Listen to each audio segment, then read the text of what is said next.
നമ്മൾ work done പറഞ്ഞു. Work done by a constant force.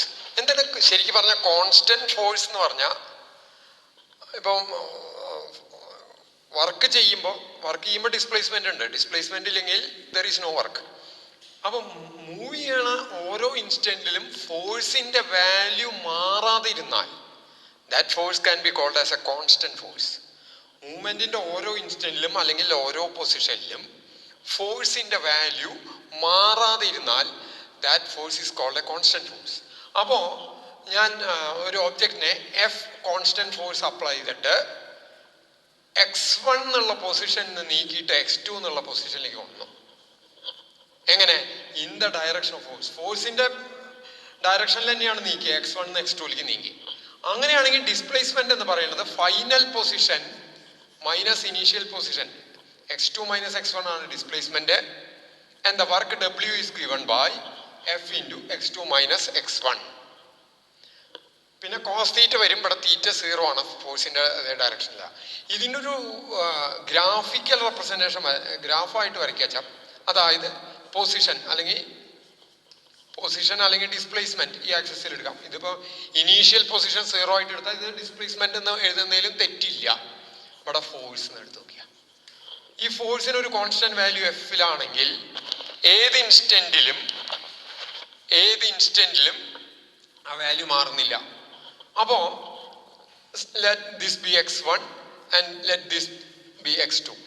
അങ്ങനെയാണെങ്കിൽ എപ്പോഴും തന്നെയാണ് x1 x2 ഫോഴ്സിന്റെ വാല്യൂവിന് മാറ്റില്ല. And the graph connecting force and position will be a straight line parallel to position axis. അപ്പോ നോക്കൂ, ഞാൻ ഇവിടുന്ന് ഇങ്ങോട്ട് ഡോട്ടഡ് ലൈൻ ഇടുകയാണ്. ഇത് x1 എന്നുള്ള പൊസിഷൻ x2. അപ്പോ ഈ F into x2 minus x1 എന്ന് പറഞ്ഞാൽ x2 മൈനസ് x1 എന്ന് പറഞ്ഞാൽ ഇത്രയും ലെങ്ത് ആണ്, എഫ് എന്ന് പറഞ്ഞാൽ ഇത്രയാണ്. അപ്പൊ ഇതിന്റെ അടിയിലുള്ള ഏരിയ ആണ് ഇത്. ഏത്? ഈ റെക്റ്റാങ്കിളിന്റെ ഏരിയ എന്ന് പറയുന്നത് F into x2 minus x1 ആണ്. So the area under force position graph അല്ലെങ്കിൽ force displacement graph will give the work done. അപ്പൊ കോൺസ്റ്റന്റ് ഫോഴ്സ് ആണെങ്കിൽ F into x2 minus x1 എന്ന് എഴുതാം. ഓക്കെ, ഇനി അത് വളരെ സിമ്പിൾ ആണ്, കുഴപ്പമില്ല. പക്ഷേ if the force is not constant, ഓരോ ഇൻസ്റ്റന്റിലും ഫോഴ്സ് മാറിക്കൊണ്ടിരിക്കുക നിൽക്കുക, that force is called a variable force. നല്ലൊരു ഉദാഹരണം പറയാച്ചാ, നമ്മള് ഈ സ്പ്രിങ് ഇത്തിരി വലിയ സ്പ്രിങ് ഇങ്ങനെ വലിക്കും തോറും നമ്മൾ കൊടുക്കേണ്ട ഫോഴ്സ് കൂടി വരികയാണ്. സ്പ്രിങ്ങിനെ ഇലോങ്ങേറ്റ് ചെയ്യും തോറും കൊടുക്കേണ്ട ഫോഴ്സ് കൂടി വരിക. ഇലോങ്ങേഷൻ കൂടുന്തോറും ഫോഴ്സും കൂടി വരികയാണ്. അതായത് മാറിക്കൊണ്ടിരിക്കുന്ന ഫോഴ്സാണ്. ഓരോ ഇൻസ്റ്റന്റിലും ഫോഴ്സ് മാറിക്കൊണ്ടേയിരിക്കുന്നു. അങ്ങനെ വരണം. That is a variable force. Variable ഫോഴ്സിന് ഒരു എക്സാമ്പിൾ പറഞ്ഞതാണ് ഞാൻ. ഇപ്പോ നമ്മൾ ഒരു ഒബ്ജക്റ്റിന് ഇതേപോലെ x1 x2ലേക്ക് ഡിസ്പ്ലേസ് ചെയ്തു. എങ്ങനെ? By applying a variable force എന്ന് വിചാരിക്കാം. അതായത് ഓരോ ഇൻസ്റ്റന്റിലും അല്ലെങ്കിൽ ഓരോ പൊസിഷനിലും ഫോഴ്സിന്റെ വാല്യൂ വേറെയാണ്. അതായത് അത് ആ പൊസിഷനെ ഡിപ്പെൻഡ് ചെയ്യുന്ന ഫോഴ്സ് ആണ്.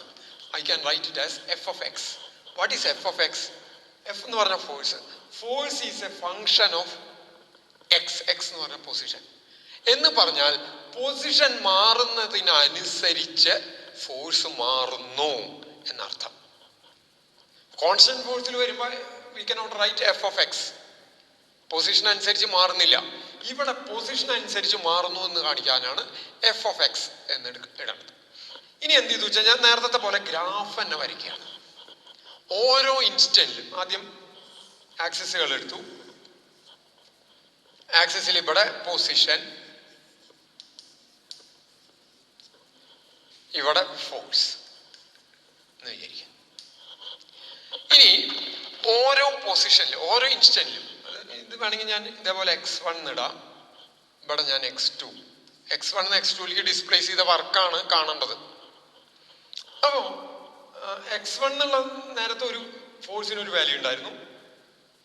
അത് കഴിഞ്ഞ് നെക്സ്റ്റ് ഇൻസ്റ്റന്റ് ധാരാളം പൊസിഷൻസ് കഴിഞ്ഞിട്ടാണ് x2 എത്തുന്നത്. ഓരോ പൊസിഷനിലും ഓരോ ഫോഴ്സ് ആണ്. ആ ഫോഴ്സുകളുടെയൊക്കെ മാഗ്നിറ്റ്യൂഡ് നോട്ട് ചെയ്തിട്ട് ഒരു ഗ്രാഫ് വരച്ചപ്പോൾ we will get a graph like this. ഇങ്ങനെ ഒരു ഗ്രാഫാണ് കിട്ടിയെന്ന് വിചാരിക്കാം. നേരത്തെ കേസിൽ കോൺസ്റ്റന്റ് ഗ്രാഫ് ആയത് കാരണം അതൊരു സ്ട്രെയിറ്റ് ലൈൻ വന്നു പാരലൽ ടു ടൈം ആക്സിസ്. ഇപ്പൊ ഈ ഫോഴ്സ്, അതായത് ഈ പൊസിഷനിൽ ഇവിടെ ഒരു പൊസിഷൻ ഉണ്ട്, ആ പൊസിഷനിലുള്ള ഫോഴ്സ് കിട്ടാൻ അവിടെ നിന്ന് ഇങ്ങോട്ട് പെർപെൻഡിക്കുലർ വരച്ചാൽ മതി. ഇവിടെ ഈ പൊസിഷനിലെ ഫോഴ്സ് കിട്ടാൻ അവിടെ നിന്ന് ഇങ്ങോട്ട് വരച്ചാൽ മതി. അങ്ങനെ ഓരോ ഇൻസ്റ്റന്റിലും ഓരോ ഫോഴ്സ്, റൈറ്റ്? അങ്ങനെ വരുമ്പോൾ എങ്ങനെ നമ്മൾ ഇവിടെ ടോട്ടൽ വർക്ക് ഡൺ കാണും എന്നുള്ളതാണ് ചോദ്യം. ഇവിടെ എന്താ ചെയ്യണ വെച്ചാൽ നമ്മൾ ഈ ഇതിനെ, ഈ ഗ്രാഫിനെ നമ്മൾ ഈ ഡിസ്പ്ലേ x1 to x2 എന്നുള്ള മൊത്തം ഡിസ്പ്ലേസ്മെന്റ് x2 - x1 ആണല്ലോ. ഞാൻ ആ ഡിസ്പ്ലേസ്മെന്റിനെ സ്മോൾ ഡിസ്പ്ലേസ്മെന്റ് ഡെൽറ്റ എക്സ് വീതമുള്ള ഡിസ്പ്ലേസ്മെന്റുകളായിട്ട് ഡിവൈഡ് ചെയ്യാണ്. ഓരോന്നും ഡെൽറ്റ എക്സ് വീതമുള്ള ഡിസ്പ്ലേസ്മെന്റുകളായിട്ട്. ഇപ്പൊ ഓരോന്നിന്റെ വിഡ്ത്ത് ഇങ്ങനത്തെ ഓരോ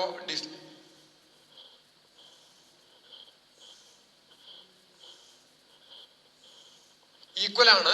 ഞാൻ പെട്ടെന്ന് വരയ്ക്കുമ്പോൾ ചിലതിന്റെ സൈസ് കൂടാൻ കുറയാം. ഈക്വൽ ആയിട്ടാണ് അസംഷൻ. ഇങ്ങനെ ഇത് ഓരോന്നിന്റെ ഇത് ഡെൽറ്റ എക്സ്, ഇത് ഡെൽറ്റ എക്സ്, ഇത് ഡെൽറ്റ എക്സ്, അങ്ങനെ പോകുന്നു. ഈക്വൽ ആയിട്ട് ഡിവൈഡ് ചെയ്തു. അപ്പോൾ ആദ്യത്തെ ഈ ഡെൽറ്റ എക്സിലെ അവിടുത്തെ ഫോഴ്സ്, കറസ്പോണ്ടിങ് ഫോഴ്സ് F1 ആണെന്ന് വിചാരിക്കുക. രണ്ടാമത്തേലെ F2 ആണെന്ന് വിചാരിക്കുക. മൂന്നാമത്തേലെ F3 ആണെന്ന് വിചാരിക്കുക. ആ force is A function of position അനുസരിച്ച് മാറുന്നുണ്ട്. അപ്പൊ ഇനി എന്ത് ചെയ്താൽ മതി? ടോട്ടൽ വർക്ക് എന്ന് പറയുന്നത്, അപ്പൊ എനിക്ക് എന്ത് എഴുതാം? F1 delta X plus F2 delta X plus F3 delta X plus etcetera. എത്ര എണ്ണം ഉണ്ട് വെച്ചാൽ അതൊക്കെ കൂടി കൂട്ടുക. അപ്പൊ എനിക്ക് ഓൾമോസ്റ്റ് ഉള്ള വർക്ക് കിട്ടൂലോ. ഡെൽറ്റ എക്സ് എന്ന് പറഞ്ഞാൽ ഇത്രയും, ഇത് ഇവിടത്തെ ഫോഴ്സ്, ഈ ലെങ്ത് ആണ് F1. അപ്പൊ F1 ഇൻറ്റു ഡെൽറ്റ എക്സ്, ഇത്രയും ഭാഗം ഡെൽറ്റ എക്സ് ഡിസ്പ്ലേസ്മെന്റിന് ചെയ്ത വർക്കാണ്. F2 ഡെൽറ്റ എക്സ് ഇത്രയും ഭാഗത്ത് ഇതിന് ചെയ്ത വർക്ക്. അങ്ങനെ ഡിവൈഡ് ചെയ്ത് കൂട്ടിയിട്ട് ഇത് കിട്ടുന്നു, റൈറ്റ്? അപ്പൊ ഇതിനെ എനിക്ക് വേണമെങ്കിൽ എല്ലാം കൂടി കൂട്ടണം എന്നുള്ളതിന് പകരമുള്ള ഒരു ചിഹ്നമുണ്ട്, സിഗ്മ.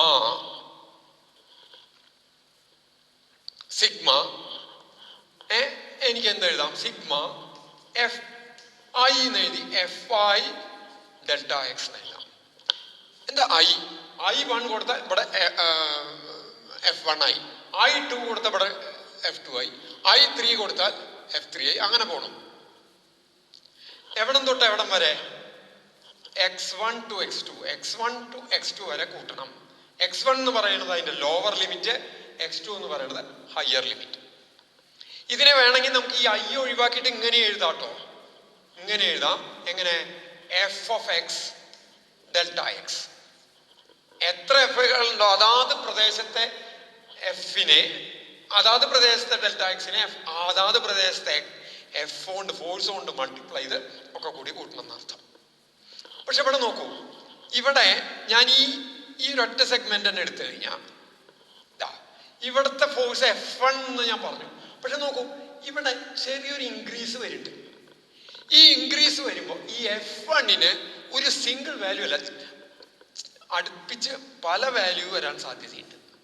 നമുക്ക് ഒരു 2-3 വാല്യൂ F1 വരാൻ സാധ്യതയുണ്ട്. ശരിയല്ലേ?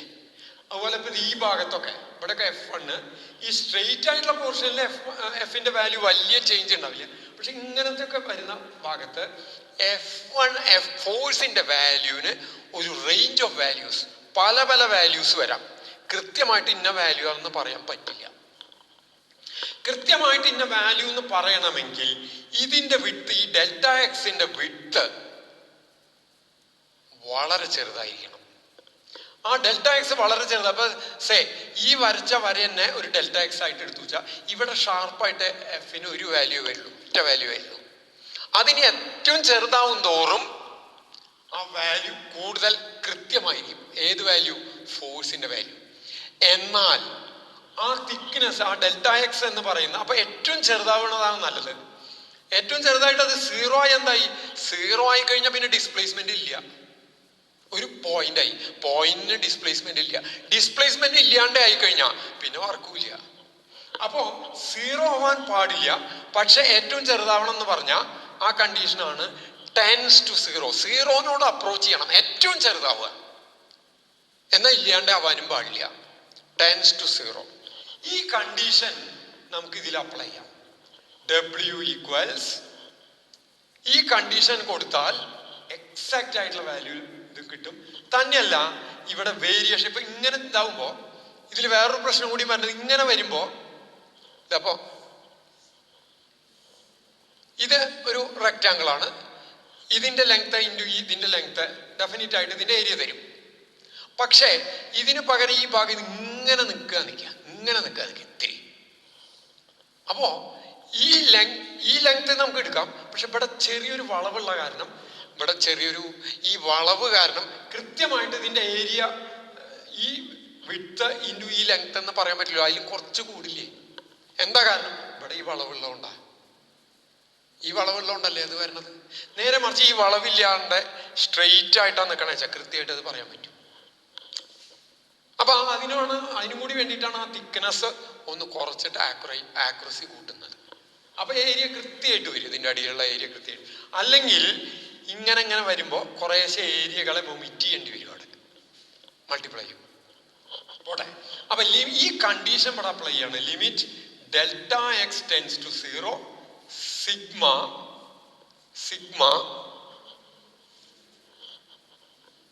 x1 to x2, x1 മുതൽ x2 വരെ കൂട്ടണം, fx ഡെൽറ്റ എക്സ്, ഈ condition delta x tends to 0 എന്ന് പറഞ്ഞാൽ ഡെൽറ്റ എക്സിന് പകരം പിന്നെ dx എന്ന് എഴുതാം. ഡെൽറ്റ എക്സ് ടെൻസ് ടു 0 എന്ന് പറഞ്ഞാൽ ചേഞ്ച് ഇൻ എക്സ് വളരെ ചെറുതാണ്. ചേഞ്ച് ഇൻ എക്സ് വളരെ ചെറുതായാൽ when delta x tends to 0 we can write it as dx. തന്നെയല്ല, കൂട്ടണം എന്നുള്ളതിന് അപ്പൊ പിന്നെ തുടർച്ചയായിട്ടുള്ള സമ്മേഷനായി. ഇതിങ്ങനെ വേറെ വേറെ കിടക്കുമ്പോൾ നമുക്ക് എണ്ണി മാറ്റാം. എണ്ണി മാറ്റുമ്പോഴാണ് സിഗ്മ ഇടുക. കണ്ടിന്യൂസ് ആയിട്ട് കൂട്ടണം എന്ന് പറഞ്ഞാൽ there is another symbol. സിഗ്മയ്ക്ക് പകരം നമ്മൾ വേറൊരു സിമ്പിൾ ഉപയോഗിക്കും. ഈ സമ്മേഷൻ എസ് അല്ലേ, അതൊന്ന് നീട്ടി എഴുതുന്നു. ഇങ്ങനെ ഈ എസിനെ ഒന്ന് നീട്ടി എഴുതുന്നു. എവിടം മുതൽ എവിടം വരെ കൂട്ടണം? x1 to x2. ഈ കണ്ടീഷൻ കൊടുത്തു കഴിഞ്ഞാൽ പിന്നെ limit delta x tends to 0 എന്ന് എഴുതി കഴിഞ്ഞാൽ പിന്നെ അത് ആദ്യം എഴുതേണ്ട ആവശ്യമില്ല. ഡെൽറ്റ എക്സിന് പകരം dx എന്ന് എഴുതിയാൽ മതി. fx dx, and that is the total work done. And this is called integration. ഈ ഇങ്ങനെയുള്ള ഈ സമ്മേഷനെ, ഈ കണ്ടിന്യൂസ് സമ്മേഷനെ പറയുന്ന പേരാണ് ഇന്റഗ്രേഷൻ. സോ ബൈ ദിസ്, ഈ ഫോർമുല വെച്ചിട്ട് നമുക്ക് work done by a variable force കാണാം.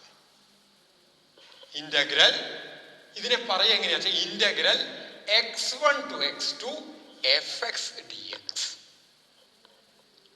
ഈ x1 is called the lower limit, x2 is called the upper limit. ഇനി ഇതിന്റെ ഒരു ജനറൽ കാര്യം പറയാൻ വെച്ചാ, അപ്പോ ഇതിന്റെ ഫിസിക്കൽ ഇന്റർപ്രിട്ടേഷൻ എന്താ വെച്ചാൽ ഈ ഗ്രാഫിന്റെ അടിയിലുള്ള ഏരിയയാണ് ഇത് തരുന്നത്. ഇനി ഇതിന്റെ ഒരു ജനറൽ ഇന്റർപ്രിട്ടേഷൻ പറയാൻ വെച്ചാൽ y is a function of x എന്ന് പറയും. y is a function of x വരാലോ. അങ്ങനെയാണെങ്കിൽ എക്സും വൈക്കും തമ്മിൽ ഗ്രാഫ് വരച്ചാൽ, suppose this is x and this is y, f of x ആ, അതിനൊരു ഷേപ്പ് ഉണ്ടായിരിക്കും, സംശയമില്ല. അത് ഈ ഫംഗ്ഷൻ എങ്ങനെ ഇരിക്കണു എന്നുള്ളതിനെ ആശ്രയിച്ചിരിക്കും. ട്രിഗണോമെട്രിക് ആവാം, മറ്റേ പോളിനോമിയൽ ആവാം, പല രീതിയിൽ ലോഗരിതമിക് ആവാം. ട്രിഗണോമെട്രിക് ആണെങ്കിൽ sine x y equal sine x ആണെച്ചാൽ ഇതിങ്ങനെ അങ്ങനെ സൈൻ കർവായിട്ടാണ് വരിക. കോസ് എക്സ് ആണെങ്കിൽ ഒരു ഷേപ്പ് വരാം. അതുപോലെ x square plus 2x plus y അങ്ങനെ വരാം, പല രീതിയിൽ വരാം എഫിനനുസരിച്ച്. അപ്പൊ ഇതൊരു കർവ് വരും. ഇവിടെ if you perform this integration fx dx ചെയ്തു കഴിഞ്ഞാൽ അതായത് ഇതിനെങ്ങനെ ഇതാക്കിയിട്ട് ഈ ഇന്റഗ്രേഷൻ എന്ന് പറയുന്നത് ചെയ്താൽ എവിടം തൊട്ട് എവിടം വരെ x1 to x2 ഒരു ലിമിറ്റ് കൊടുത്ത് ചെയ്താൽ that will give area under the curve. ഈ കർവിന്റെ അടിയിലുള്ള ഏരിയയാണ് ഈ ഇന്റഗ്രേഷൻ തരിക. അവിടെ നമ്മള് മറ്റേ instantaneous velocity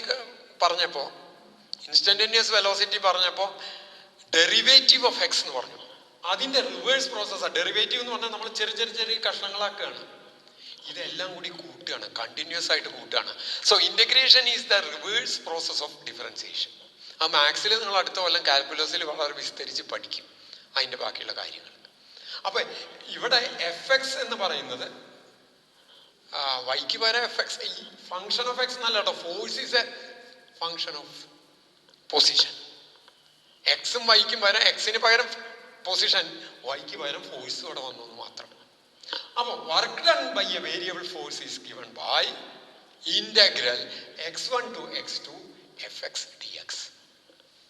And this process is called, this continuous summing process is called integration. അപ്പൊ എന്താ ചെയ്തേ? ആദ്യം അത് തമ്മിലുള്ളൊരു ഗ്രാഫ് വരച്ചു. ഗ്രാഫ് വരച്ചത് കാണാം, അതിനെ ഈക്വൽ ഡിസ്പ്ലേസ്മെന്റ് ആയിട്ട് ഡിവൈഡ് ചെയ്തു. എന്നിട്ട് ഓരോന്നിൻ്റെയും ഓരോ ഭാഗത്തെയും ഫോഴ്സിനെ അതാത് ഡിസ്പ്ലേസ്മെന്റ് കൊണ്ട് മൾട്ടിപ്ലൈ ചെയ്ത് എല്ലാം കൂടി കൂട്ടി വർക്ക് കാണാൻ നോക്കി.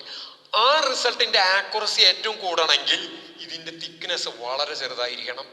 ആ condition delta x tends to 0 apply ചെയ്തപ്പോൾ എഫ് എക്സ് ഡെൽറ്റ എക്സിന് പകരം എഫ് എക്സ് ഡി എക്സ് ആയി. ആ സിഗ്മ എന്നുള്ള സമ്മേഷന് പകരം നമ്മൾ ഇന്റഗ്രൽ കണ്ടിന്യൂസ് സമ്മേഷൻ ആ എസ് ഒന്നും നീട്ടി എഴുതി. എണ്ണി മാറ്റാവുന്നതാണെന്ന് വെച്ചാൽ സിഗ്മ എന്ന് വരും. ഇത് എണ്ണി മാറ്റാൻ പറ്റില്ല. അങ്ങനെ വരുമ്പോൾ കണ്ടിന്യൂസ് സമ്മേഷൻ, അതാണ് ഇന്റഗ്രേഷൻ. രണ്ടും തന്നെ സിഗ്മ എടുക്കലും ഇന്റഗ്രേഷനും സെയിം തന്നെ. കണ്ടിന്യൂസ് ആണെങ്കിൽ അത് അവിടെ ഇന്റഗ്രേഷനാണ് ചെയ്യേണ്ടി വരിക. ഡിസ്ക്രീറ്റ് സമ്മേഷൻ ആണെങ്കിൽ സിഗ്മ ചെയ്യും. അപ്പൊ ഇതാണ് work done by a variable force. ഇത് വെച്ചിട്ടാണ് വേരിയബിൾ ഫോഴ്സിലുള്ള വർക്ക് കണ്ടുപിടിക്കുക.